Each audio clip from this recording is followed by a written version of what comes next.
Hello, this is Andreas from Nordic Tarot. This time around I brought you a love reading for the start of October. And as always, these readings are general. So not everyone's gonna have a message, it's not gonna resonate with everyone, and I'm sorry if it doesn't. But as always, you can get more information about how to contact me and on the decks I use in the description below. Thank you, and I hope you enjoy your readings. Hello, Aquarius, Sun, Moon, and Rising. What's going on with you? Your underlying energy for this reading is the Ace of Wands. And the Ace of Wands is a card that speaks of passion or excitement or enthusiasm about something. It can be the start of a new project, for example. So what is it that you're feeling so excited about? Because the underlying energy will be permeating throughout the entire reading. That is kind of what the reading is about. That is one of the things that the reading is very much about. Now, your problem circumstance, or the heart of the reading, you have Judgment, and Judgment is a card of it's rebirth, and it's reinventing yourself, or it's also a call to action to do something. Is there something you have to do? Is there a choice you have to make? And the Judgment card is kind of turning around, looking at where you came from, the paths you took, the choices you made, the people you met, and the results and outcomes of all these things. And, of course, the position you are in now and the person you are now is kind of the culmination of all these things, right? And it's kind of accepting and understanding and looking at all these things and kind of drawing a line under it, saying, okay, that's whatever happened is okay. I'm now going to turn around and look to the future and not necessarily have all the baggage or issues or thoughts or fears stemming from past things, because I am being reborn. It is the phoenix rising from the ashes, and that will be you being reborn and coming into a new situation. And of course you can be reborn into an old situation but with new components. But what's crossing Judgment is the Ace of Pentacles. And the Ace of Pentacles is, the potential of a stable new beginning here. Is the beginning of the Pentacles journey. And what is this? Is this a new stable relationship starting with someone else? Is it a relationship within yourself, to yourself maybe? Like I said, with Judgment, are you reinventing yourself and then starting something new with the Ace of Pentacles? I think it's interesting because in your present energy you have the Two of Pentacles, which is this balancing act or juggling and, focused work on something. But I'm going to get to that in a minute. In your past energy is the Five of Swords. And what the Five of Swords asks us is it worth it? What we're doing or how we're thinking or, is it worth it? And I've mentioned it in other videos, but the Rider-Waite deck, which is the deck I learned the tarot with, the Five of Swords is depicted as one person in the foreground, and he's victorious, and he kind of looks a bit smug because he's collecting all these swords and he's won, but it also depicts two people in the background that look dejected and depressed and, defeated because they are. And there is just this ruthlessness about the Five of Swords. And the Five of Swords is a victory card, but it's a hollow victory. It's do the means justify the end?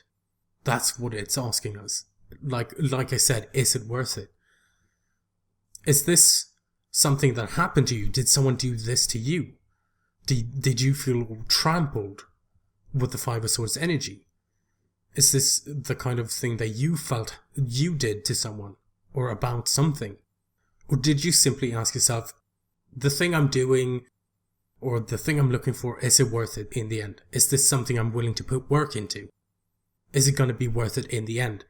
And then in the present, the Five of Swords energy has led to the Two of Pentacles energy, which is, like I said, someone balancing, someone juggling these pentacles in front of them.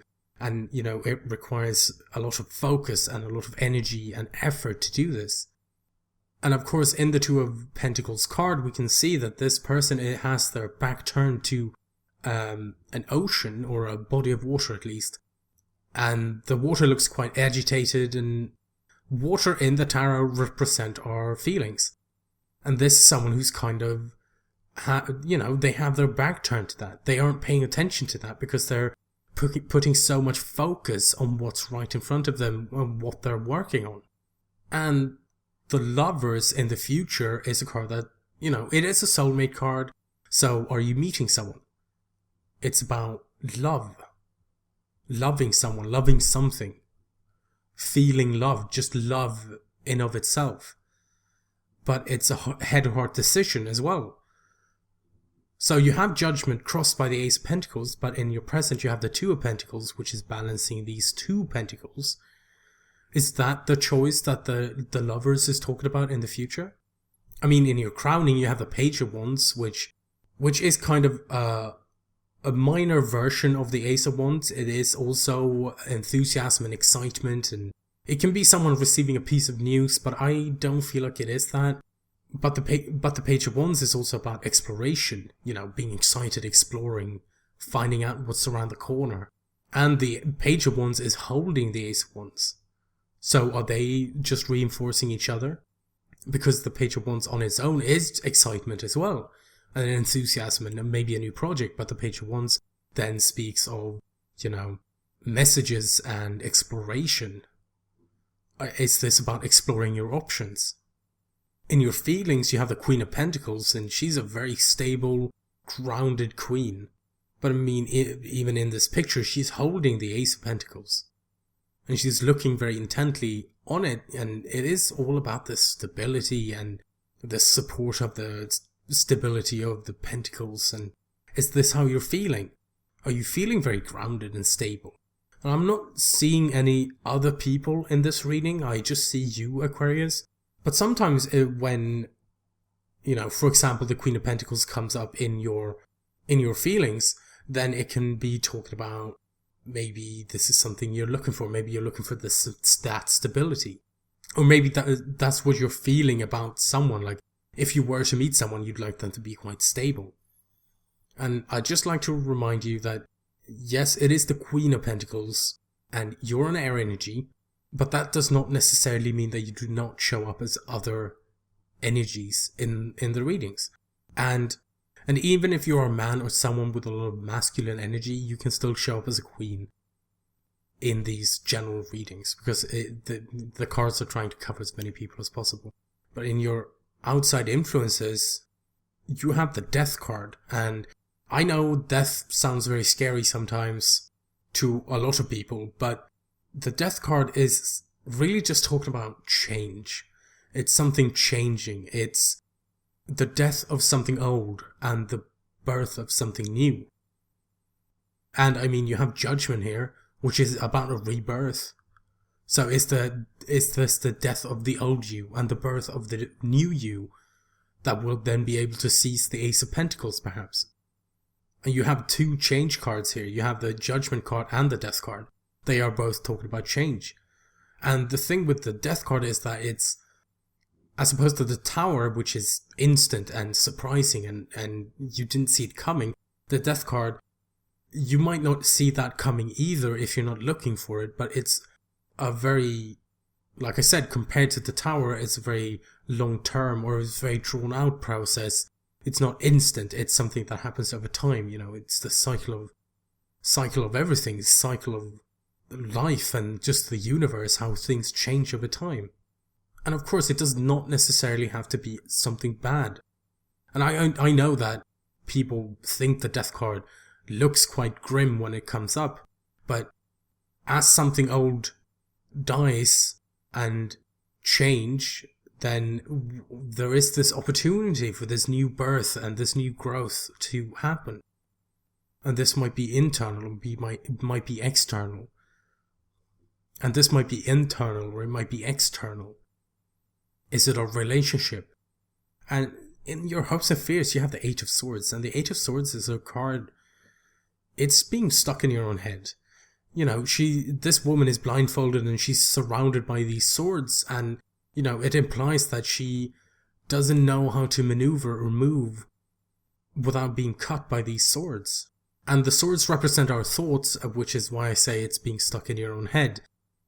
Because this is someone who can't get out, they can't get away from these thoughts that surround them. And it just looks like a lot of worry to me. What's the worry? Like, is it still energy from the Five of Swords from the past hanging on? Is it worry about the Two of Pentacles, about the effort you put into it? Have you started seeing this death energy, the change going on around you? Because the outside influence is something that's currently happening, but you might not see yet, or you don't feel the effect of yet. But maybe you are seeing it. Is that what worries you? And don't get me wrong, just the Judgment card in general, it can be extremely positive, but I understand if it's difficult. Because it is this transition that you have to go through. And I think worrying about that stuff is fair enough, and it's very difficult to get out of your own head sometimes. I mean, especially air signs that do a lot of thinking and they detach. You know, when an air sign detaches, then what do they have? They have their thoughts, and maybe getting stuck in your thoughts in that case would be easy. You don't let your feelings or emotions take over, like perhaps a water sign would. No, it's, everything's just rushing through your head. But the outcome of all of these energies is quite positive to me. It's the Nine of Cups, which is wish fulfillment. This is manifesting. The Nine of Cups, this is someone who has reached that state of having 9 out of 10 cups. And the next cup will complete the cycle with the 10 of Cups, which is emotional fulfillment and, happily ever after and just happiness. But currently your outcome is the 9 of Cups, which is, wishing and manifesting and you having that kind of energy and that kind of power. And it looks quite positive to me. It looks like you come out of this, because I feel like if you are in the Eight of Swords energy, then dreaming and manifesting and wishing for things with the Nine of Cups could be quite difficult. But yeah, you have some powerful energies around you, and I think it can be very exciting, but I understand if it's difficult at the same time. And I really wish you all the best. So that was your reading for this time around, and I really hope that you found a message, like I said at the beginning of this video. And I understand that it won't resonate with everyone, which is unfortunate. I wish it did, but it is what it is in the end. But I really hope you enjoyed the video, and like I said, I hope there was a message for you. And if you do want more information, if you want to book a reading, my email is in the description below. If you did not get a message from the general reading, then maybe a personal reading will be more effective. So if you're curious, like I said, in the description below, you'll find how to contact me and some pricings. So, did you prefer the old readings I did? Did you prefer these love readings? I thought I'd more hone in on one area instead of, it just seemed a bit scattered to me, the old way I did things. I'm playing around, I'm figuring out what I like to do and what works for me as well. So, did you prefer the old ones? Do you like these ones? Do you like that it's love specific? Those are some questions I'm putting forth to my lovely audience. And once again, thank you so much for watching and supporting my channel.